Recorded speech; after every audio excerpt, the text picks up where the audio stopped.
Hey BIM folks, so it looks like you're about to start investigating how a content management platform can help you manage your library better. You've probably done a few Google searches and got back a bunch of random results with a few products that might fit the bill.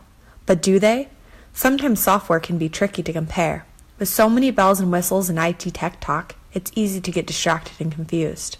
To help out, Team Unify got together and made a quick 5-step guide to help you approach the process of evaluating and selecting the right software for you and your team. Even if it isn't ours, we just want you to be successful. Let's get started. Step 1. Selling up. If you're watching this video, you're probably involved in managing a library and know why you personally need content management and analytics software. If you're lucky enough to have your own budget to play with and have the authority to sign contracts, you can get rolling fast. But this isn't the case for everyone. Some of us, including myself, need to kick these ideas up the ladder to get approval. And when you're the BIM guy or gal, it can be tough explaining to the higher-ups what you do on a day-to-day basis, let alone the software you need to do it. You've got to sell it up the ladder, and here's how. For some, time is time, but for the higher-ups, time is money.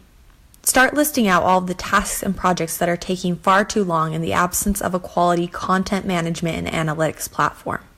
Work to estimate how much time is wasted and multiply that by the average hourly salary of a team member. At the same time, estimate how much time you'll save by implementing new software and show the bosses how much money your idea will save. Step 2. Feature and functionality. In order to bring on the right software, you need to be able to identify what it is and what you want it to do for you.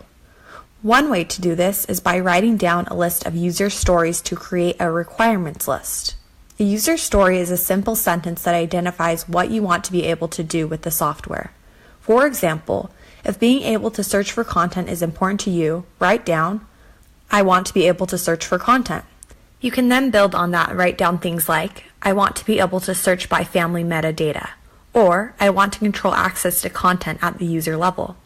Once you've compiled your list, rate each user story as a want or a need.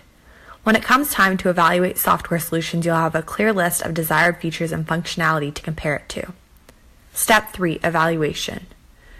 Use your requirements list to see how the various software solutions stack up. Preliminary web research and comparison should be enough to weed the many options down to a select few.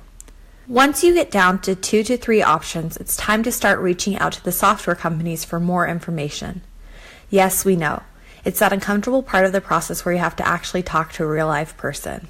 Good sales reps can help the process if you let them do their jobs.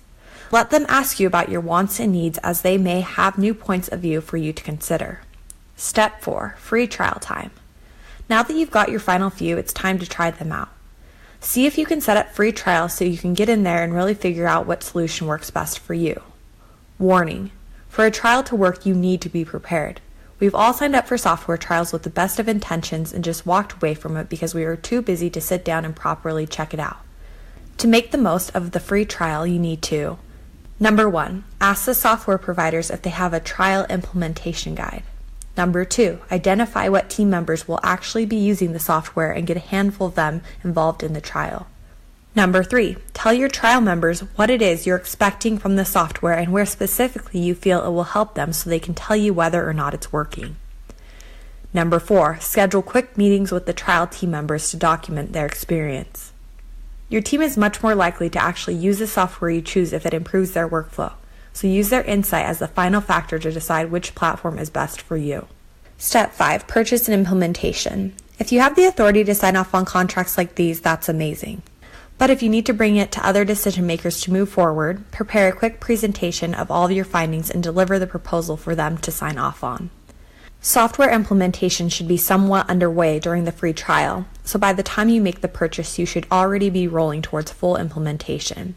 This is a great point to bring up to decision makers as well. We hope these steps help you out. Good luck finding the right content management and analytics solution for you and your company.